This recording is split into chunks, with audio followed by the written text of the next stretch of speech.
You're watching the Tesla Live with your host, Mark Coughlin.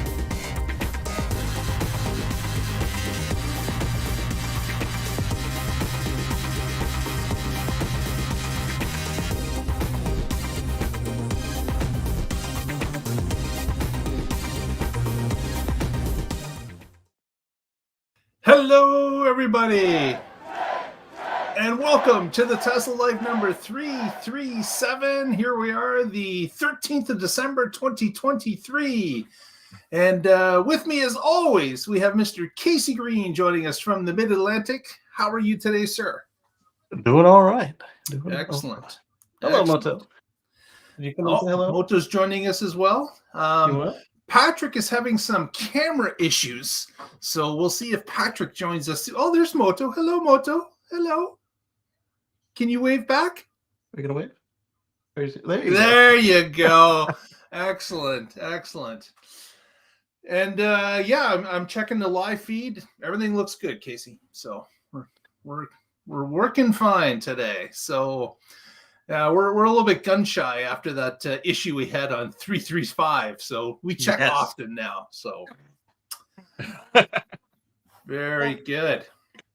Well, we'll wait until Patrick joins us. But in the meantime, let's get to some news because we certainly do have a full docket, as we usually do. You're watching the Tesla Live. Mr. Connor joins us from the West Coast. How are you today, sir? I'm good. Little PC problems as usual. There's always some technical issue. Yeah, that's 2 weeks in a row without my intro. We're gonna have to make sure I get one next time. Well, Casey got us this week, so we had an intro. But cool. Yeah, we'll get Patrick's next week. Wanted to just touch upon something that was happening for me locally here. Surprised to see, actually my wife discovered it, found a new Tesla Supercharger was under construction at a nearby mall. She didn't know what it was, had seen it there for a couple weeks, didn't know what they were building in the middle of the parking lot. And it turns out that it was an actual Tesla Supercharger. And I've got a few photos that I'll share since, of course, it was close. And I thought, what the heck? Let's share some photos here. So here we are at the Sunrise Center is where it's located in Kitchener, Ontario. And I wanted to point out to you guys that, look, we've got the gray bullards as well. Mm-hmm. So everybody's gone gray. Not sure why. Another point of interest, these bullards are pointing into this parking lot. So we're assuming they're backing into these spots. But yet you can see a pull-in one over here. And it's on the opposite side. So I've got another photo of that. Yeah, so I've got this photo showing that definitely these bullards show that cars are supposed to reverse into them on this side. But there's a separate single one over here on the other side. At least they have a pull-in, especially now that the truck is out. Yeah. So I think I wonder if they're going to have signage put up on these things to ask people to only charge from one side, because we've seen that when there's parking spots available on both sides. That sometimes the mall owners, of course, want you to stick to one side because Tesla's only renting one side typically. So we will have to see. Yeah. But yeah, so great to see another supercharger in town, and the rollout of superchargers continues. Not surprised. It'd be nice if that layout, the one that's by itself, if it had room for a trailer, so you could take up several spots. Yes. Yeah. That'd be cool. But I think if they were going to have it like a kind of a drive in that way, they probably would have positioned the charger not the way it is. Like they probably would have laid it flat along so you could pull in and pull out easily. Right. But yeah, we'll have to see as they put some line painting and see how that goes. But I thought that was great news. Exciting to see Tesla in action. I wonder if the pull-in spots that are not like mega deep, I wonder if they are big enough for Cybertruck. Some of them are like 3 and 4 cars deep, so there's plenty of room for them. But I think Cybertruck's going to have some issues at a number of different locations because of course there was no real rollout. We did see somewhat of a larger parking spots in maybe Texas. We saw a few new superchargers that had larger spots. Sioux Falls as well. But of course, the vast majority were built before Cybertruck was even close to being released. So there's going to be some issues going forward, and we'll have to see if new superchargers built going forward, if they're going to compensate for the larger truck. Like obviously this charger will give the truck the ability to get into a spot no problem because it's on its own on the other side. Yeah. We'll have to see if that translates into other locations doing the same thing. Yeah, we don't even need towing it, all of them. We just need towing it enough that you don't have to buy the extended pack. Yeah. Very good. Next, the holidays are coming. Almost here. Here we are, the 13th of December.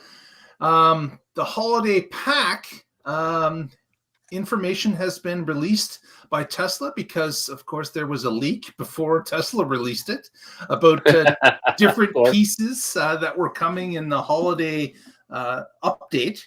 And, of course, that is going to include some goodies that we're all looking forward to. I wouldn't say that this is a huge change unless we get a 360 view, which is kind of rumored that there's with the cameras that there's going to be some software that's going to allow you to possibly see a little bit around the vehicle. Now, the image that they released was not really a 360 view. It was kind of like radar. It was kind of like FSD with just some additives to it. So actually, I could probably share a picture of that. But that's one of the items. Another one that I'm looking forward to is Apple Podcasts apparently are coming. So a new icon for that will be useful. It'll be even easier to find us in your car. Yeah, exactly. Exactly. So, here's the photo. Okay, so we can share this. Boom. So this is what Tesla shared, that you've got some sort of monitoring. Looks like it's coloring items that are closer to the bumpers. And keeping items gray that are really not in peril at all or close enough. So not really sure how much of a 360 type view it will be. I think what others were hoping it would be was the actual live camera 360 that you see on some other vehicles. Yeah, everybody described that, and then Elon said, "Yeah, we're not getting that." He said if we get something like the mind of the car, and this is better than what he described. But like you said, they could then maybe throw some shading on there as far as like wrap what the camera sees around these 3D shapes, perhaps. Yeah. But what's kind of cool about this is on the cars with the key card, you can rotate this display. And, well, I say that. It's not true. On any car with a single display, you can rotate that display. and except the original Roadster, obviously. You can rotate that display and then see kind of what the car is seeing around it in 360, just like what people were asking for, except because of the way that some of the cameras are situated, that they had to do something that was consistent in all angles. The only problem that I'm seeing is that it's going to have a blind spot on the cars that were released before the Cybertruck, because no bumper No camera. front camera. No, Yeah. no front camera. Yep. Right. And this is a little different than some of the views that you see in the car where it's in vector space. This was more like the occupancy network. So that's more like pseudo sonar than because some of the things that when you're looking at the mind of the car are in vector space, things that it deems irrelevant are just not even shown. This is going to show everything, at least as a shadow. Right. Right.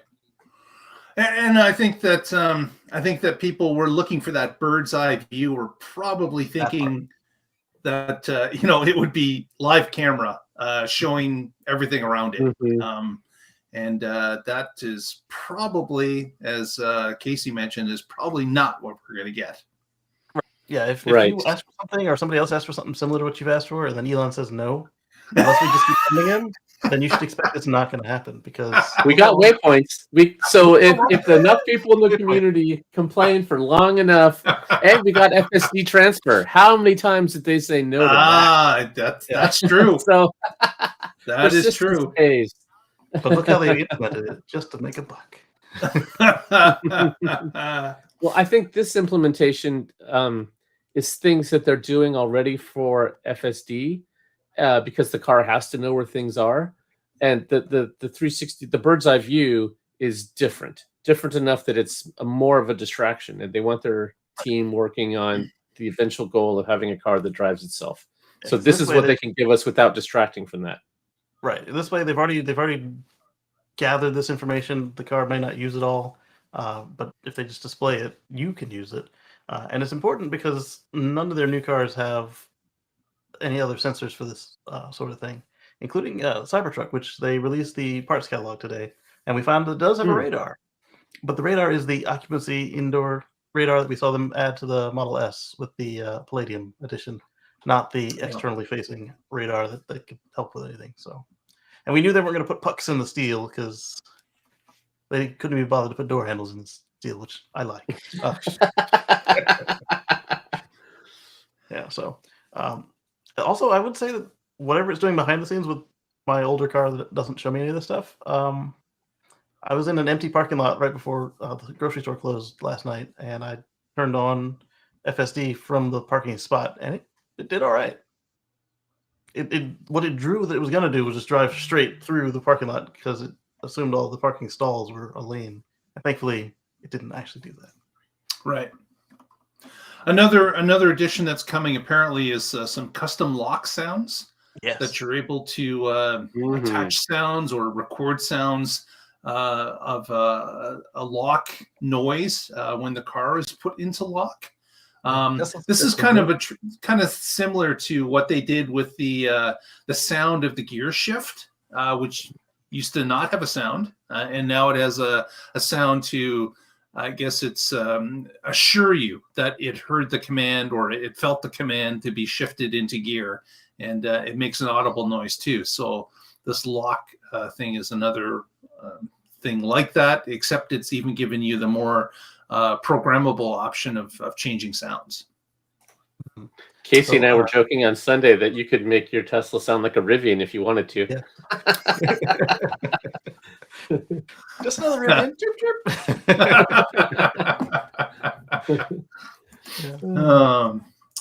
So that holiday update has been started to be sent to employees. So again, we should start to see that start to roll out shortly as well. This one was interesting the way it came about. The usual suspects, they all said, nope, we're not talking because Tesla got extra strict with us. And then all of a sudden we started getting all these leaks out of Europe. It's like, does Tesla legal Europe are they not allowed to give the same threats, or did they forget to do it? Because like all of the 3 early confirmations came out of Europe, and then from there, once it was out, everybody shared it, and it was kind of lame actually what we saw. And so then Tesla said, fine, we'll show you what's coming. And then what they showed us here was, some people still say it's not as exciting as it could be, but it was way more exciting than what was leaked. Yeah. So it will be interesting to see what, because there'll be some games and little changes here and there. as we get closer to the release. And of course, this is something that other car companies just don't do. These are updates and enhancements to the vehicle that cost the user nothing. They just come in on a yearly basis, and of course, with the bug fixes that happen throughout the year, this is just like a extra bow in the present. So always looking forward to the holiday release, and it certainly has provided some great entertainment in years past. Yeah, I haven't done the light show yet on the Model Y, so that's another thing. There's a new song. Out. There's a new song on the light show. So there's one other thing that came with this is that it also clears up a recall you might have been hearing about lately. So get this, you'll have done the recall. No, that's just not possible. Recalls have to go into the shop, and they have to hit it with a screwdriver and a hammer, and I don't know what other wrenches they use. You can't just do that with software. That's impossible. And of course, it needs to waste a day and a half of your time. So. Oh, exactly. Yes, that's what recall means. The recall notice, it was kind of funny about it. They called out how Tesla didn't file a particular form about reimbursement of repairs or reimbursement of damages, because nobody was damaged and the repairs coming for free over the air to your phone or to your car, like your phone updates do. Oh man. Yeah. Next, let's move on to why don't you do this one, Casey? This one's about the new showroom in a certain state. Yes. So this one is located within the borders of Connecticut, but it's not in Connecticut. That's not possible. Connecticut has blocked showrooms. Right. So rather than sit idly by and say, "Oh man, everybody's so mean to us," they said, "Hey, what did he say at the at that interview?" Yeah, and so they teamed up with the reservation there, and they put in a showroom in the Mohegan Sun. Exactly. So a new showroom, first in Connecticut, on tribal land, at the Mohegan Sun casino is where it's based. It's got normal store hours. Unfortunately, I was not able to get any type of photos of this actual showroom. Out of respect, Dave managed to go there. I didn't finish watching the video, but okay, get in. But I was just curious. Is it part of a mall? Because some casinos have malls, right? Like certain casinos have their own malls, and I've never been to this casino, obviously, but I was wondering if it was type of a mall setup where. But we'll look and see if we can get a few photos of this for maybe next week. But again, that's great news. Tesla has managed to circumnavigate a rule that Connecticut's auto dealers have put in place to block them. And of course, following the success in a couple of locations now in New Mexico that are up and operating, they decided to do the same thing here in Connecticut. So kudos to them. And it'll be great to see if they can use this in some other locations that have some anti-Tesla rules in place. It's smart. Exactly.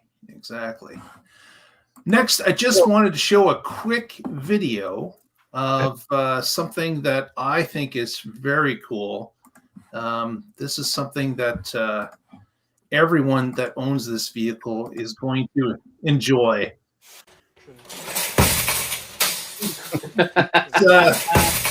Is a little bit of a twist on what you usually see happening in a parking lot anywhere in North America.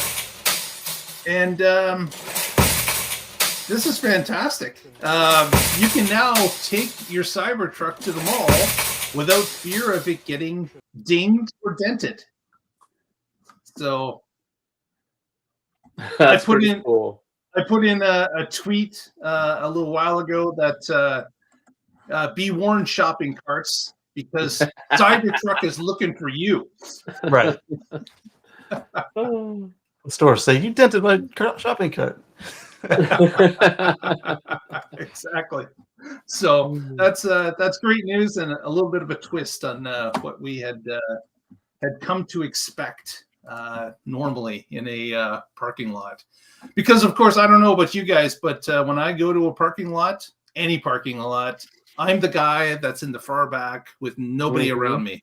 And usually when I come out, I find that there's another Tesla parked beside me. So, oh, at least yours is a Tesla. I just find some rando parked next to me. I'm like, why? There's like 80% of the lot is clear. You have to park right next to me. I don't mind if it's a nice car, because then you Right. know why they did it. It's a weird thing with human psychology how they do that. exactly. Obviously, I'm parking away from everybody else. Why? Why you got to park right next to me? Well, here's a neat little story. We haven't heard much about this company for some time, except about a convenience store most recently. But the Boring Company recently has purchased a plot of land in Las Vegas's Chinatown district. Mhm. And apparently, this is for one of the stations that they're planning on building underground. That this particular lot, which was owned by a property development firm, sold it to Tesla, and the operations manager of that property firm was interviewed about why they sold it to Tesla, and he came back and said, "Well, obviously we're a property development company.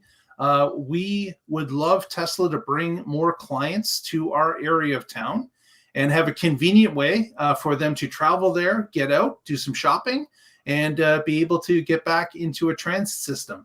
And that is the reason that we sold this plot of land to Tesla, in order to better facilitate the transportation of tourists and people that want to use this system. And I thought, doesn't that make complete sense? Like this is a group of different businesses in a certain area of the city that would like to have some extra transportation abilities. And why wouldn't you let Tesla build a underground station that's not going to affect, well, it would affect very little, whatever is above it. You know, you have to have room, obviously, for escalators or staircases or elevators.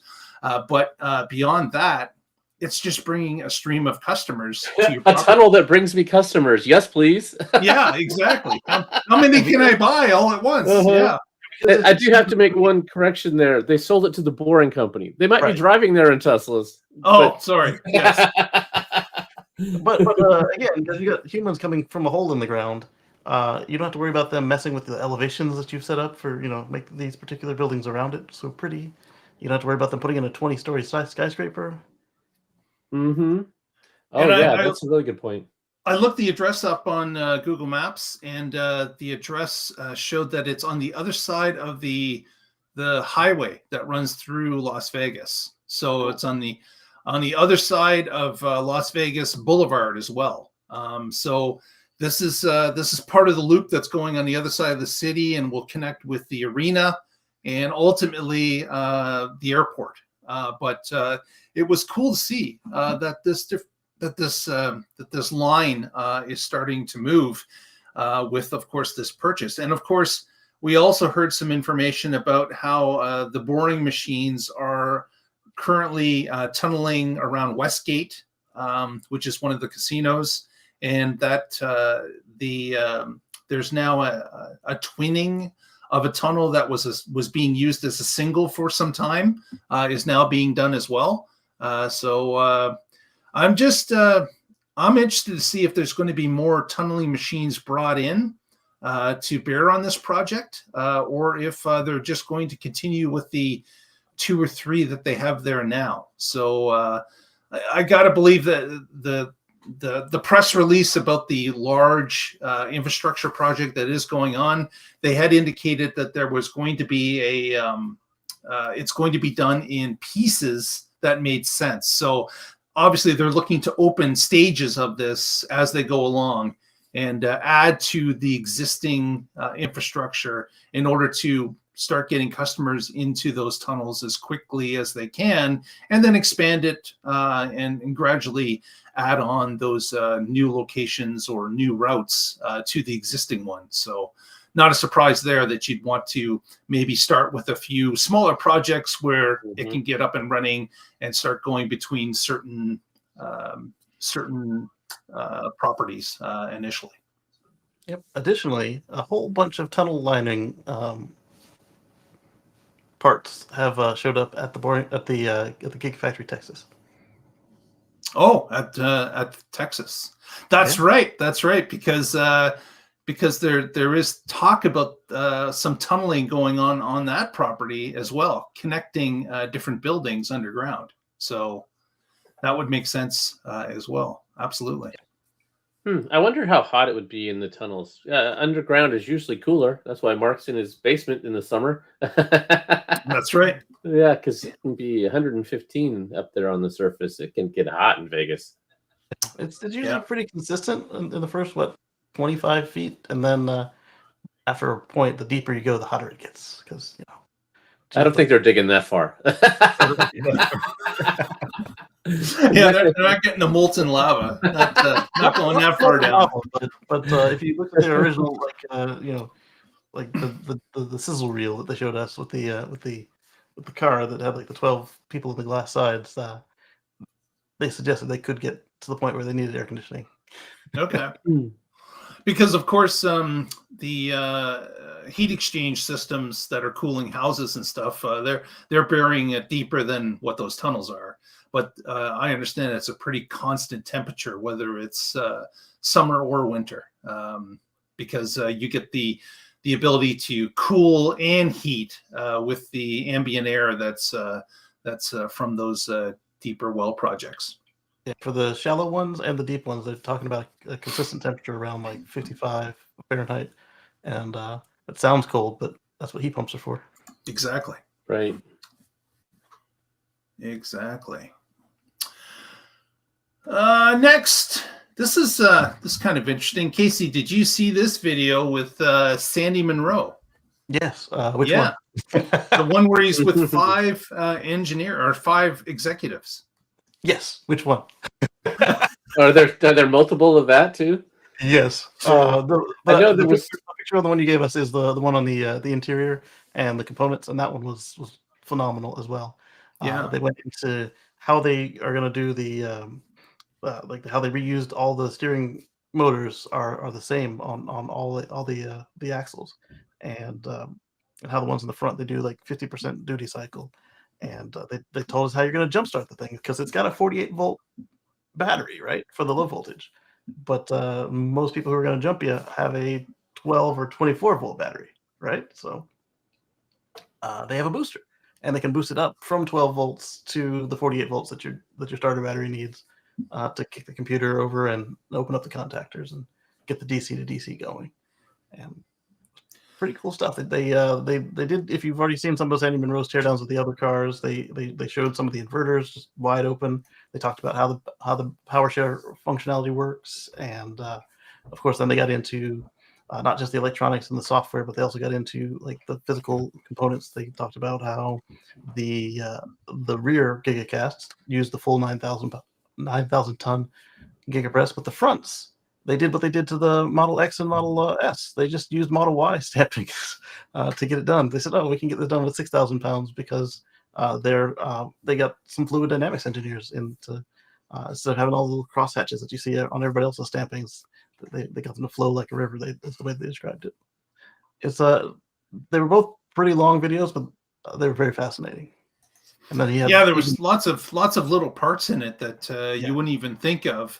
Again, with the 48-volt thing, it makes sense that they're going to have to examine absolutely everything with that vehicle, and I'm sure they've already done this because, of course, all the different suppliers, like someone said, having to boost the vehicle, you're going to run into the vast majority of people with a 12-volt system. So having to make sure that it would work on the only 48-volt vehicle that's in mass production was probably job number one. And of course, we heard about the other things about different accessories and things that Tesla is having to push suppliers to actually get done in 48-volt, or Tesla has actually taken this on themselves and produced some of these components because they knew they were under a time constraint, and they knew that the vehicle, when it launches, would have to have everything 48-volt.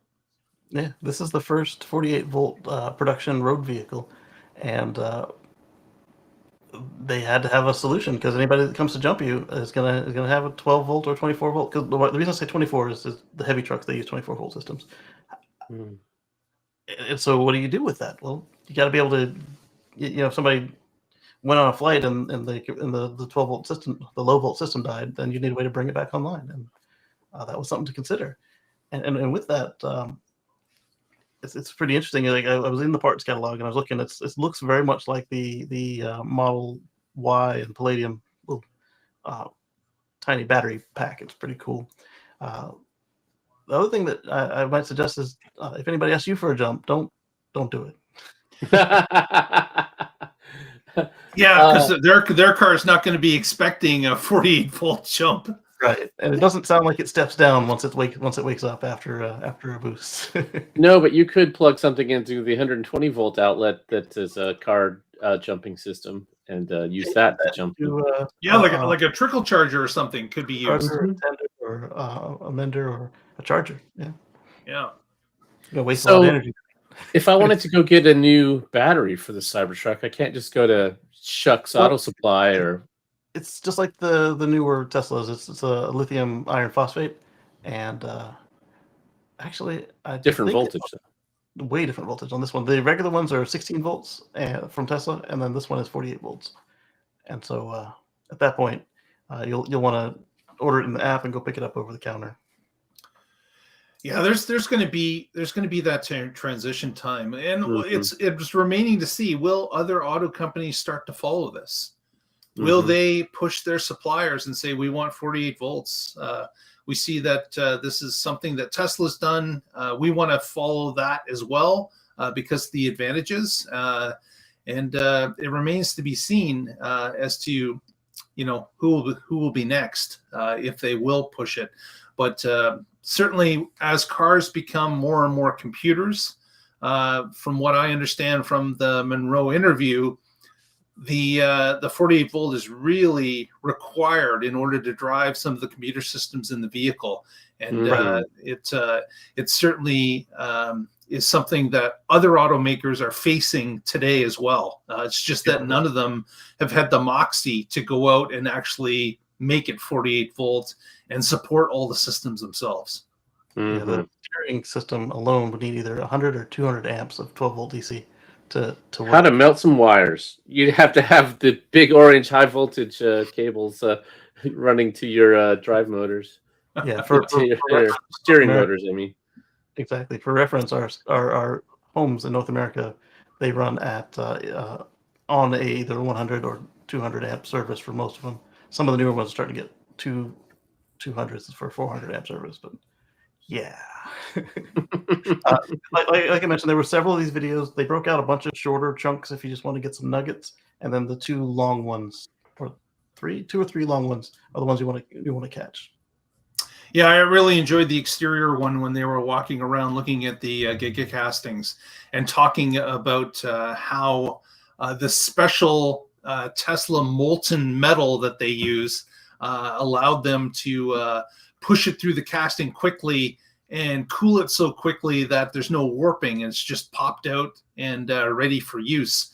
Whereas in the past, sometimes another coating had to be applied to protect it from warping because of the extreme heats and cools that happen with the materials. But in this case, it's not required because they needed it to get in and get out quickly. And they didn't, of course, want to add another step to the process if it could just retain its shape and be ready to go. And Derek in the chat room is absolutely correct. Elon has also delivered that design to others. So Right. Farley's already talking about it. the design has been put on paper and delivered to all the automakers about how to make a 48-volt system. Not like they didn't know how to, but this was a little bit of tongue-in-cheek to say, here's the manual. Just go ahead and do it. Right, but the way that Farley responded to it, he said, "This is we were going something along this way," and other people pointed out, "Well, now you know the way to finish." So, and it so, makes sense they should all be on the same page because they use the same suppliers, and so this is not an area where they have to do things to be special and niche. You know, they want brake lights or wipers or door locks or whatever. They all need to be able to work. So yeah, it's getting everybody on the same page is the right way to go. Yeah, and they pointed out that everything already runs at ridiculously low voltage in the car because it's all running on microprocessors. So you need like half a volt or 0.7 volts or 3 volts or 3.3 or 5 or 7. So there you go. Yeah, it was already an easy drop down since you're already dropping it down anyway. Now you're just dropping it down from 48 to 12. And go ahead. Another cool bit that I saw was about the Ethernet loop that's in the vehicle. Yes. So you've got this Ethernet wire that runs through the vehicle in a possibly a loop through the vehicle. And of course, off that loop, the wiring runs to certain things like a door lock or a window opener. All those are now shorter distances because the wire only has to be from the Ethernet loop to the actual device. Whereas before you were running separate wires that would run from a control center all the way down to these different and would branch out. So you would have a lot more wire involved. And with the 48-volt architecture, this system is now able to send signals down the same line, and the devices can pick up where it's supposed to go, where the packet of data is supposed to go based on the signal, which of course was impossible with the 12-volt system. Right, and people will say, "Oh, they already have 48-volt cars. My car is 48 volts." Yes, there are cars with some 48 volts on there, but they still had a 12-volt system. So if your Mercedes hybrid died, mild hybrid died, what you would do is you would jump the 12-volt battery, and then it would open the connections to the 48-volt battery, and then you were good to go. Another cool thing that they showed off was the integrated crush structures in both the front and rear castings. The bumper has the crush cans, so instead of cutting off stuff and rewelding, you're just going to throw the bumper away, or recycle the bumper, get a new one, and you're good to go. And then if it crushes the Giga castings, then that's a total truck because that's a high energy collision. Yeah, we talked about that before. People were like, "Oh, this is going to not have any crumple zones." Of course, it's going to have crumple zones. That's you can have a series of crush cans, each one requiring a little more energy than the one after to crush, so that it's safety and crashes are definitely something that Tesla knows how to handle. Yeah, they're not going to just throw throw anybody else in the industry. just because this looks funny. And if you look at the casting, you can see it kind of has like a wavy shape on the area, like to direct how the energy is going to fold and collapse and travel. Yeah. And speaking of safety, that's a great segue into our next story, and this is about the crash testing of the Cybertruck. Some people were asking why the Cybertruck did not have a crash rating similar to the other Tesla models, where it would actually have a score. This is because of something I was not aware of, but all registered automakers that are allowed to do so can run their own crash tests on their new vehicles before they're actually submitted to the federal group for them to perform a crash test. So Tesla can get a satisfactory crash test done themselves internally, and then they're allowed to release the vehicle.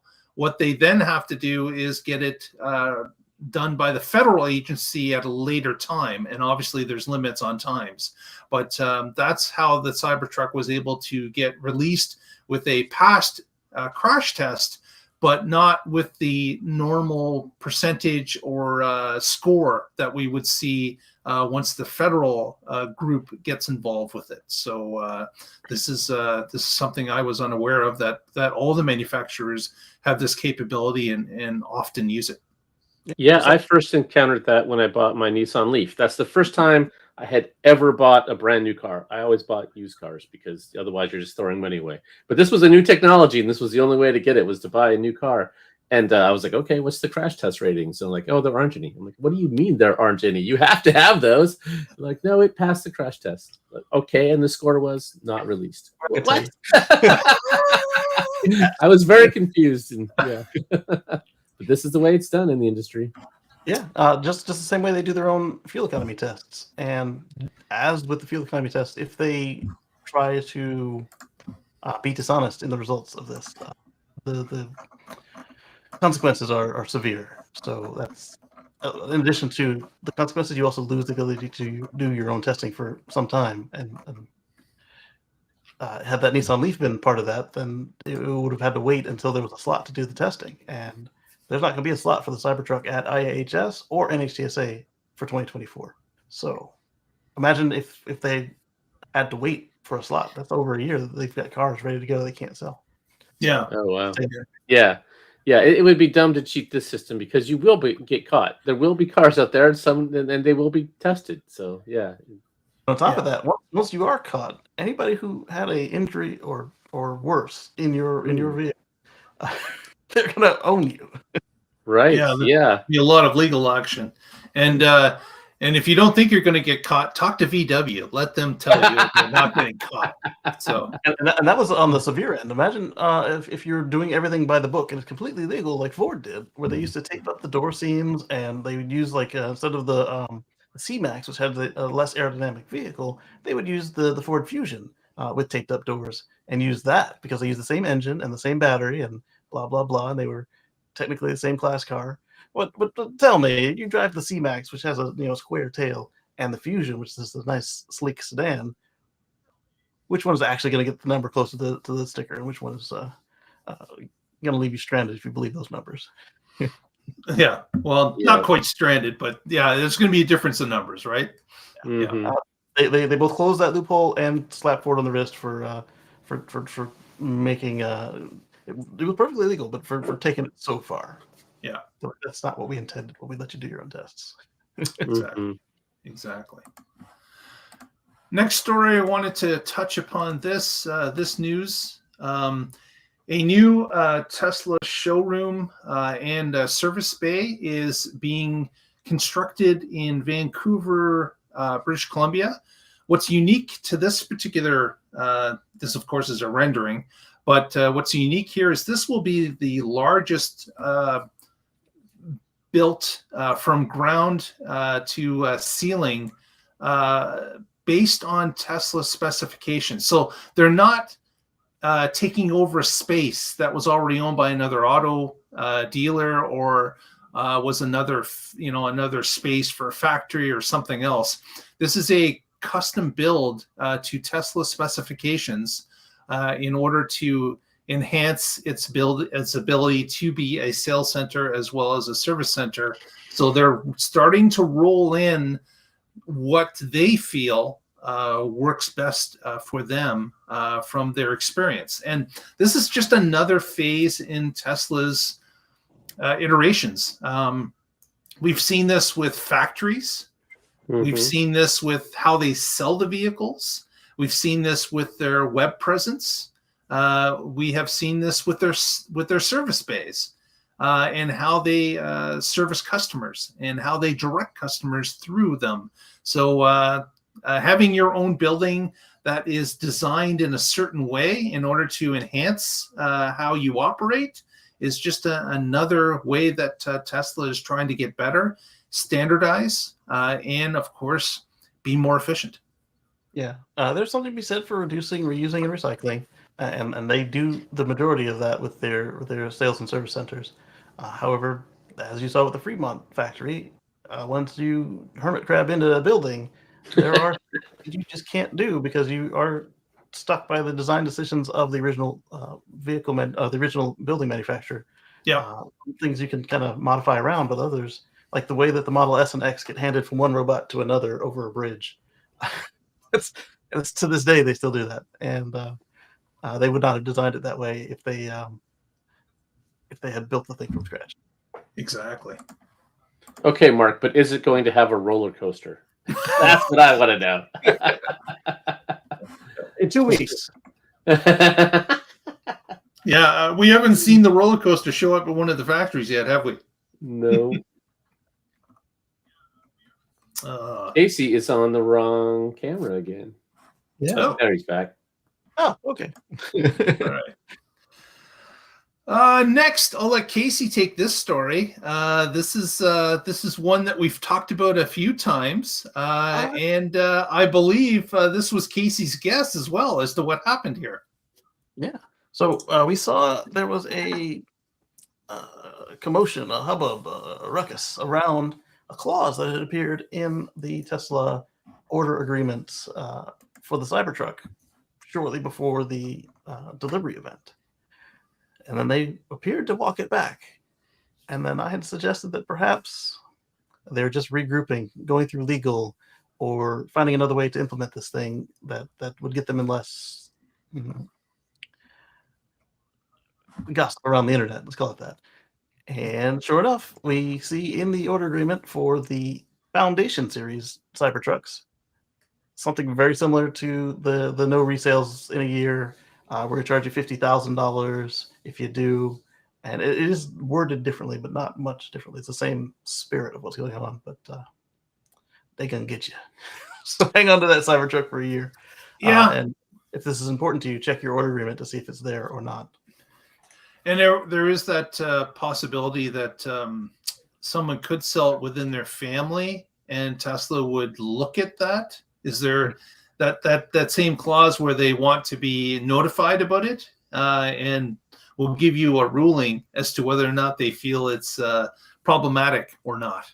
Right. Yeah, like if you bought the Cybertruck and then you start a snowplow business or a lawn maintenance business and you sell it to your business and you control the business, they will look at it, but they probably won't do anything about it.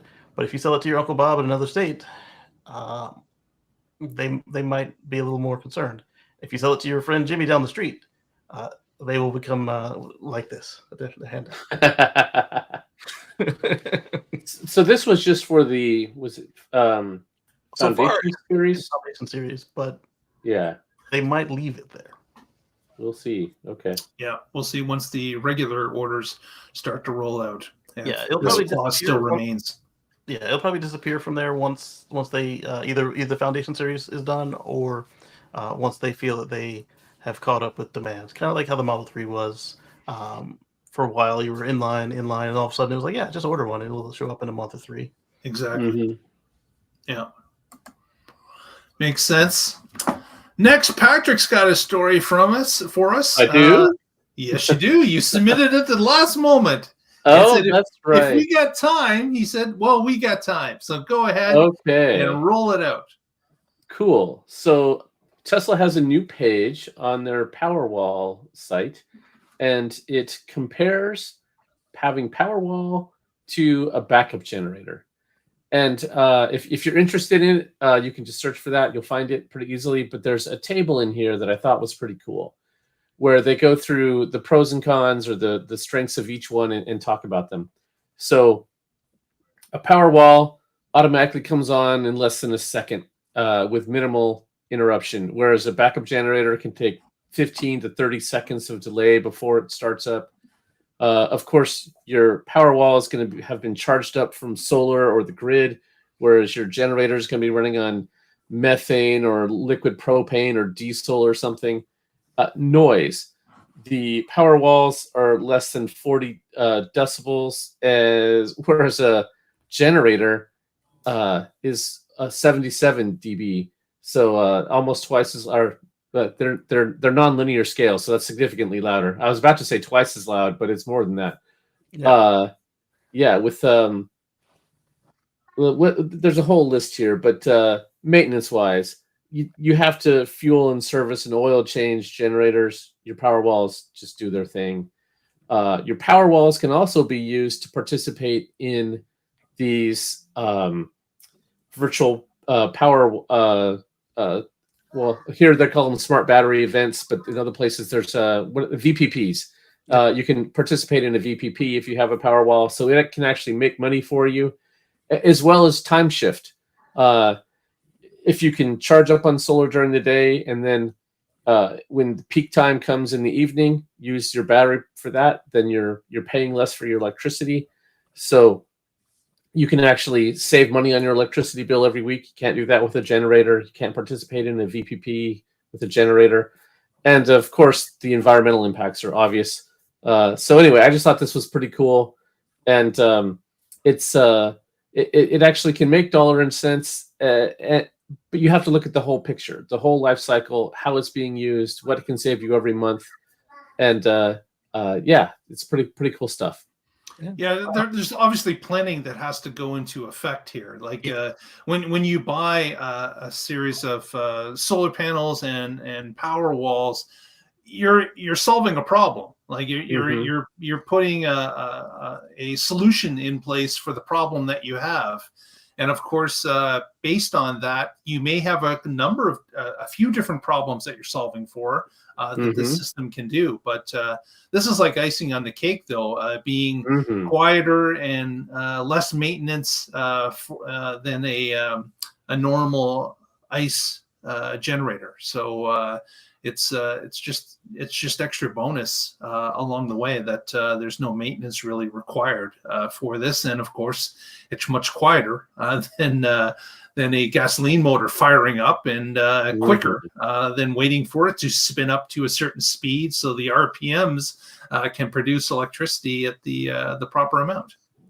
I wish they had included 2 more columns on this. One, the competition, just generic competition, they don't have to name them. And then 2, off-grid solar battery combos, the big ones that can run a house like I've got on this house. Because they would still win, but it would also kind of push the mission. It's like, hey, if you can't afford a Powerwall, maybe you look at this other thing and you know that there are significant disadvantages compared to a Powerwall, but at least you're not burning gas when the power goes out. Right. You know why? You don't want to burn gas, because we want a future free from fossil fuels. That's right. Exactly. Here's another little bit of information. Tesla, as of the 3rd quarter in the United States, has the 2nd best selling vehicle in 2023. So the Model Y is far out above most of the competition, almost all. The only vehicle that's outselling it is the Ford F-150 pickup truck. So Cybertruck may have a role to play on this next year. But this year, again, and the data is only collected to the end of November or mid-November, I believe.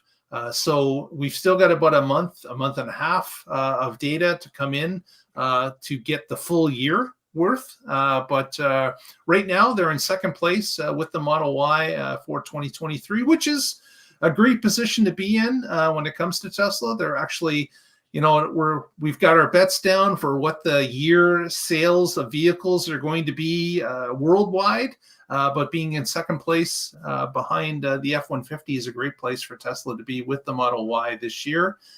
Next year, I have no doubt that it will move up a little bit further and most likely overtake all of its competitors.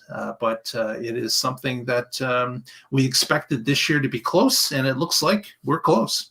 Yeah, and in Europe, it's in Australia, and it's doing gangbusters. In other places, it's actually number 1. Yeah, and it's broken historical records. Exactly.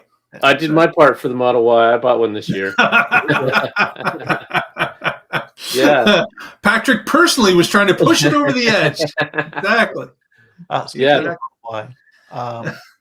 Tesla is warning that you need to get it this year if you want to get all of your tax credit.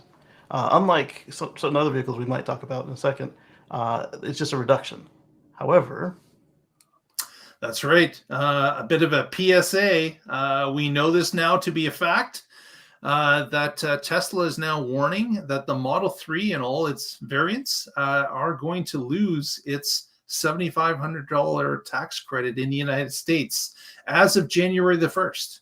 So if you have been on the fence or thinking that you wanted to buy a Model 3, this is now the time to get off that fence, because it is going to change come January 1st. We had initially thought that maybe it would lose half of the credit, but Tesla has warned that with the information it's received from the government, that the car will not qualify for any of the credit as it sits for 2024. So there is the possibility that things will change as production moves along and Tesla moves different batteries and things into the vehicle. But for the near foreseeable future, it looks like it's going to lose that status. And if you were thinking you wanted that car, this may be the time to actually pull the trigger to get what you want based on what we can see at this point. Previously, when we thought it was going to half, they had excluded the Model 3 performance from that. Has that one also been still excluded, or has it been included? No, I'm sorry. It is just the long range and the standard range. Okay, so there's still one variant where you can get the full tax credit, but darn, you're going to have to buy the performance. That's right. Well, if you're at the long range, darn, oh man, it's getting faster. But if you're getting the standard range, that's quite a jump from where you were intending to be. Exactly. Now, in the past, Tesla has moved their retail price a little bit for certain countries and certain incentives that have come and gone and come again. So I'm not saying that may not happen. I'm just saying that from what we can see at this point in history, that if you were counting on that $7,500 to happen, maybe in an early purchase for next year, you were not going to wait for the Highland. You were going to get the current model. Right. You may want to get your ducks in a row, and you've got about 2 weeks to do that in order to pick that car up, so it still qualifies. Maybe you were also waiting for the on-the-spot credit, but there's a few reasons why you may be waiting. But you may want to put this into your calculations to decide if it's worth moving at this point or not. Yeah, I'd rather wait for 6 weeks to a couple months to get that money back than to not get it at all. Just saying. Mm-hmm. And like Mark said, sometimes Tesla will adjust as market stuff changes. However, right now, just like stuff is in flux for what you pay for stuff in your everyday life, Tesla and other automakers are buying raw materials. Like the Ford Mustang Mach-E is going to also lose, if not half, all of the credit as well, for the same reasons. So it's not just Tesla saying, "Oh yeah, well we're just going to make it up in cost." They might not have it to make up, because remember their whole thing is we have a certain minimum profit we want to see, and then we'll discount and raise prices to match that. So even if they do it, it might not be in your timeline. So if you have the means now and you want it, get it now. Yeah, Clean Technica has an article that says only 10 vehicles qualify for the full incentive next year. Wow. They had all petitioned for a leniency, and I guess they didn't get it. Right. Yeah. But Tesla wasn't pushing against it, but they were certainly going to accept it if it was available. But everybody else was like, "Don't do it." Mm-hmm. And they did it. Yeah. Well, we've also seen with some of the other automakers that there's been a throttle back on the number of vehicles that they're planning on making for 2024. Yeah. So there's obviously some there's issues with supply chain. There's issues with what they feel they can sell. But Tesla's not having those type of concerns. But Tesla certainly will be looking at how do we improve our inventory list here in North America in order to qualify for these incentives again as soon as possible. Yeah, and the reasons that why everybody's peeling back is varied. Some of them are saying, "Oh, nobody's buying them because their dealers suck and aren't showing the cars, and so once you don't see the car, you can't buy it." Some, like Ford, has got the Mach-E. They can't get enough of the batteries for the way they want them at the price they want them, and on the Lightning, it's just too expensive. So what they are saying is, let's minimize this and let's go for a new truck from the ground up, kind of look like the Cybertruck, and do that. And then GM just can't make the batteries. Hyundai doesn't qualify for the tax credit at all. It's like it's a mess. Yeah. So we will keep our eye on it, but we thought we would mention that as a PSA to people that are on the fence or thinking about it. There's something else to factor into your equation. Don't say we didn't warn you. I don't know how many times we said this on the show, is that if all the stars are align, you're getting what you want. The price is something that you can afford and you can move ahead with it. Don't wait around too long because it will change overnight. Mm-hmm. Did you guys see Optimus's Highland update last night? The new bot? Yeah, It's pretty Optimus. sleek. Oh yes, with its dexterity with the egg as its yeah, exactly. Yeah. New hands. Very New cool. head. The helmet's got like looks like the Highland light bar, the one in the Cybertruck. Oh, that's funny. Yeah. So yeah, you can check that video out on our Twitter feed at the Tesla Life. You can also follow us through our page on Facebook, the Tesla Life #1. And with that, I think we're going to wrap up things. Casey, any shout outs from you this week? Yeah, if you like this and you're interested in some of those other vehicles, even if it's not something you're interested in purchasing, you want to kind of keep a thumb on what's going on in the industry. I'm never buying a Tesla, but what's out there? I need to buy electric. Oh, well, how have you heard about that? You've heard about it. Or we were talking about batteries. Me and Patrick talk about batteries on there all the time. So hey, I'm ready for some batteries on my house. Head on over to youtube.com @KCGreen and on Sundays at 1:10 p.m. Eastern, or you can catch us on the replay under the live tab. And then occasionally I remember to actually put out a pre-recorded video, which is on the home screen when you get there. So very good. Very good. Thank you. Patrick, any shout outs for the group tonight? Yes, as always, I'm with the Oregon Electric Vehicle Association. You can find us at oeva.org. And we're having a holiday party Thursday, tomorrow. So yeah, go to our site and check it out. If you're in the area, drop by, say hi. And I blog occasionally at carswithcords.net. And I have an article up there right now where I would like to hear your opinion on this. Next year, is it going to be a big growth year or a relatively flat year for EVs? I don't think it'll be a down year. We've had a couple flat years since 2010 when this current generation started, and I'm thinking that with the inflation price that we have right now, that's really hurting interest rates for people buying. And then NACS, with NACS coming in 2025, why would you want to buy the last year of it? But there are plenty of people who counter that, saying no, EV growth is going to push through these financial problems, and nobody cares about NACS. There's adapters, so it doesn't matter. So I'm curious where you all fit on that. Which side of that argument are you on? I'm thinking flat-ish to slight rise for everybody but Tesla, and then Tesla a slight rise to a mega rise. Now that people will be able to get most of a vehicle that suits them. You can get small sedan, large sedan, small SUV, large CUV, a semi-truck, or a pickup truck. My guess is that it's going to be interest rates that are going to hurt it all. I think that we're going to be pretty flat because there's so many people that live paycheck to paycheck and they pay things on a monthly type schedule. And having an extra $100 on your car loan or 150 is going to sink a lot of people's dreams about getting a new vehicle. So I think that's going to play a big role in what's going to be happening in 2024.